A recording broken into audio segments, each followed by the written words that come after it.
E se o estresse, em vez de paralisar, pudesse se tornar nossa maior força? Parece meio contraintuitivo, né? Mas a neurociência mostra que é sim possível. Vamos desvendar como o cérebro reage ao medo e, o mais importante, como a gente pode treinar ele para transformar essa reação num verdadeiro superpoder. A resposta para essa pergunta revela uma diferença gigantesca entre um cérebro treinado e um não treinado. E a boa notícia? Essa é uma diferença que qualquer pessoa pode aprender a construir. Não é dom, é treino.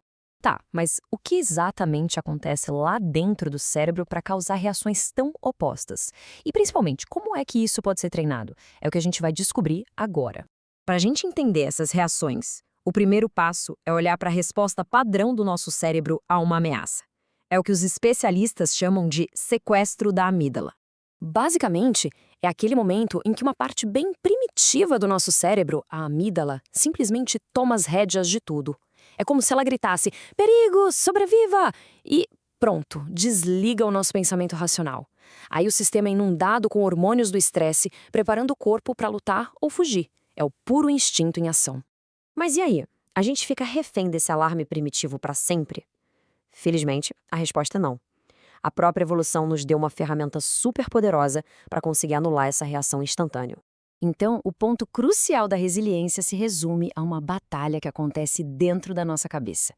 De um lado, a gente tem a amígdala, super reativa, o nosso sistema de alarme. Do outro, o córtex pré-frontal, que é tipo o nosso comandante racional. Ele que analisa, planeja, decide e controla os impulsos. Ativar o córtex pré-frontal é exatamente isso. É como o comandante chegando para o soldado em pânico e falando: opa, calma aí, respira, quem manda aqui sou eu. Agora, segue as ordens. É literalmente a razão assumindo o controle da emoção pura. Certo, muito bom na teoria. Mas e na prática? Como é que se treina esse comandante para ele assumir o controle bem no meio do caos? A lógica por trás disso é até que simples, mas muito poderosa. A ideia é expor o cérebro ao estresse várias e várias vezes, só que de um jeito controlado. E o ponto crucial é sempre provar que, no final, a sobrevivência é o resultado. Com isso, o córtex pré-frontal aprende a gerenciar a resposta de medo da amígdala. É como criar uma nova memória de segurança. Sabe, cada experiência de estresse que a gente supera vai construindo o que se chama de repertório mental. Pensa numa biblioteca de sucessos. Aí, da próxima vez que um desafio parecido surge, o cérebro não entra em pânico. Pelo contrário, ele acessa essa biblioteca e pensa: opa, já estive aqui antes e sobrevivi. E só isso já reduz a resposta de pânico de forma drástica. Agora, a coisa fica ainda mais interessante. E se o medo, em si, não fosse o inimigo? A neurociência mostra que a gente pode transformar essa reação primária numa vantagem competitiva, quase um superpoder. Pensa comigo, a descarga de adrenalina que a gente sente com medo não serve só para entrar em pânico. Ela aguça a visão, aumenta a resposta muscular, intensifica a audição e cria um foco, uma atenção que são absurdos. É um verdadeiro upgrade biológico, um conjunto de superpoderes temporários. A grande virada de chave está exatamente aqui. Conseguir separar a resposta fisiológica, o coração acelerado, a respiração curta, da reação psicológica, que é o pânico. Pessoas treinadas aprendem a sentir essas coisas no corpo e, em vez de interpretar como um sinal para se desesperar, elas acolhem como um sinal de que o corpo está se preparando para a performance máxima.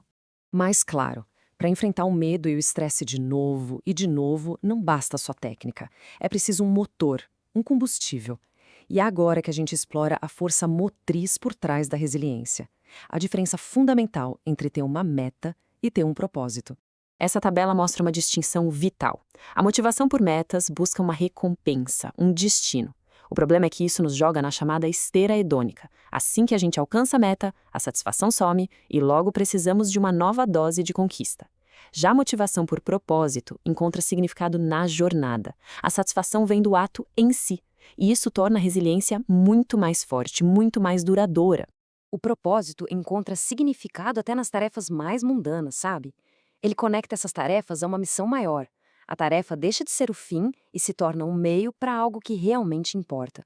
Para fechar, vamos pegar tudo isso e destilar em técnicas práticas, de verdade. Técnicas usadas por operadores das forças especiais para manter o comandante racional sempre no controle. Eles usam métodos bem práticos. Primeiro, a inoculação sistemática de estresse. Basicamente, é treinar a mesma coisa tantas vezes que a reação se torna automática, menos emocional. Segundo, o foco em microtarefas. Se a missão parece impossível, esquece a montanha inteira e foca só nos próximos 10 metros. E terceiro, o reset neurológico. Um choque de água fria no rosto ou gelo na nuca pode literalmente interromper um ciclo de pânico e chamar o cérebro racional de volta para o jogo. Essa mentalidade não é sobre ser insensível, nada disso. É sobre aceitar as dificuldades como parte inevitável da jornada e focar em seguir em frente, sem cair na armadilha da autopiedade que não leva a lugar nenhum.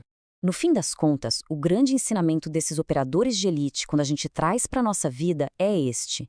É preciso lutar com honra e nunca, jamais, se submeter ao cativeiro, seja ele uma prisão real ou, quem sabe, uma prisão mental que nós mesmos construímos.